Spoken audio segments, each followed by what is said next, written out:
आपने सब सुना होगा भागवत के अंदर ज्ञान और वैराग की बात। जब देवी भक्ति ने भक्ति कर रही थी तो देवर्षि नारद प्रसन्न होकर के दर्शन देते हैं। देखिए देवी भक्ति कहती हैं कि मेरे ये दोनों पुत्र हैं, जाग नहीं रहे दोनों पुत्र हैं। आप देवर्षि आप कुछ करिए इनके लिए, ये मूर्छा गए हैं, जो जग जाए। ज्ञान वैराग की बात आपने भागवत में सुना होगा। तो वो देवर्षि नारद शास्त्रों के जितना भी श्लोक हैं, जो भी बातें हैं, उनके कान में सुनाते हैं। वो एक बार जगते हैं, फिर वो सो जाते हैं, मूर्छा जाते हैं, जगते नहीं है, उड़ते नहीं है।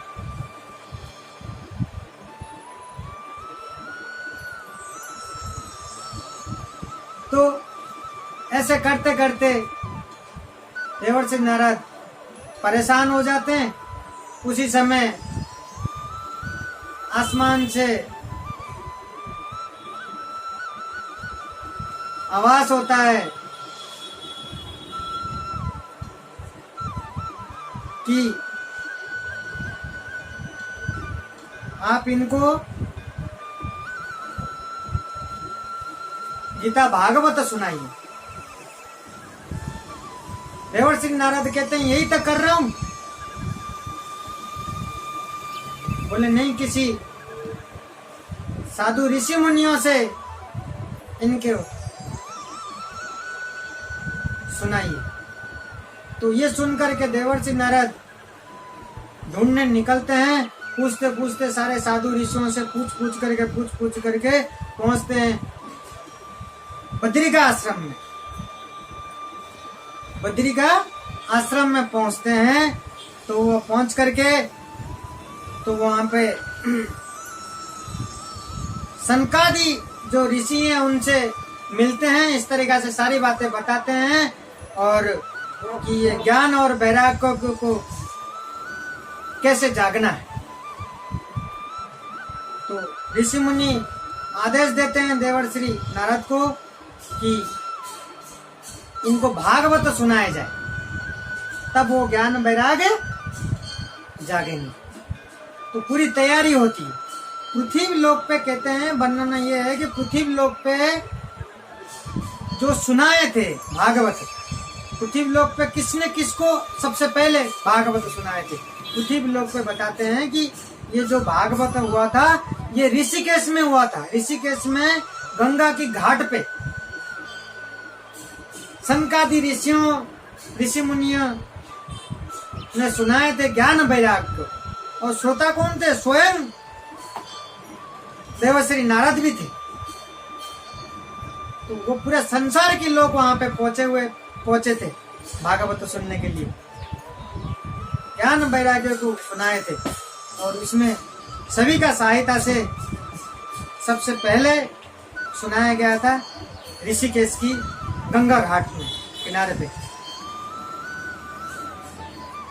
सारे ऋषि मुनि लगे हुए थे और उसमें वर्णना है कि जो भगु ऋषि है सर्वप्रथम श्रोता थे।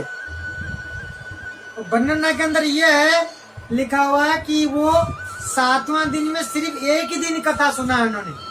बाकी 6 दिन सबको पकड़ के लेके जाते थे भागवत सुनने के लिए। श्रोताओं को सब घर से पकड़ के लाते थे। 6 दिन तक ये काम करते थे। लेकिन उनका नाम जब आया, सबसे पहला नाम आया श्रोता के अंदर भगु ऋषि का। लेकिन वो कथा सिर्फ एक ही दिन, 7वां दिन जब समय मिला उनको, सिर्फ एक ही दिन लास्ट के दिन में वो कथा सुने थे।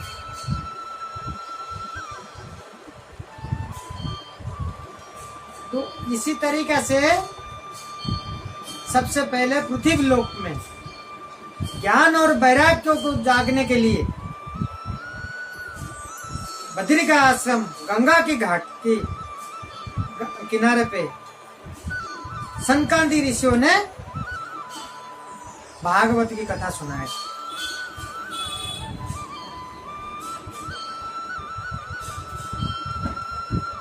तो हमेशा हमने गीता भागवत सुना है और हमेशा हमारे को गीता भागवत सुनना चाहिए, जीवन में काम लेना चाहिए। कहते हैं कि जो पुरुष हैं वो भक्ति करते हैं ये भौतिक संसार में, पारिवारिक में, तो उसका 50% अपने पत्नी को मिलता है, अपने पत्नी और परिवार को मिलता है। और जब पत्नी धर्म करती हैं वो पुरुषों को कुछ नहीं मिलता। ये सत्य है, ध्यान रखना चाहिए अपने। तो हमेशा भक्ति और धर्म पुरुषों को करना चाहिए। उसका 50% जो है वो अपना पत्नी को जाता है, अपने परिवार को जाता है। तो कितना भी माताएं और पत्नी भक्ति और धर्म कर ले, वो पुरुषों को कुछ नहीं मिलता। ये ध्यान रखना चाहिए। और हमेशा भगवान को अपना बनाइए किसी भी रूप में। जैसे आपको किसी भी रिश्तों को लेकर किसी भी रिश्ता भगवान से जोड़िए और हर दुख सुख के बाद आप भगवान से कर सकते हो। बड़ा आनंद आता भगवान से आप कर सकते हो, उनको समर्पित कर सकते हो। आपका जो जीवन है धन्य होता है। भगवान को समर्पित कर दीजिए तो आपका जिम्मा तब भगवान की हो जाता है। आपके कार्य क्षेत्र में जय जय होता है, आपके जीवन भी सफल हो जाता है। इनको बिना माने और बिना अपना बनाए तो इस संसार में आपको शांति और खुशी नहीं मिलने वाला। ये एक भागवत की कथा है। भागवत की कथा का बहुत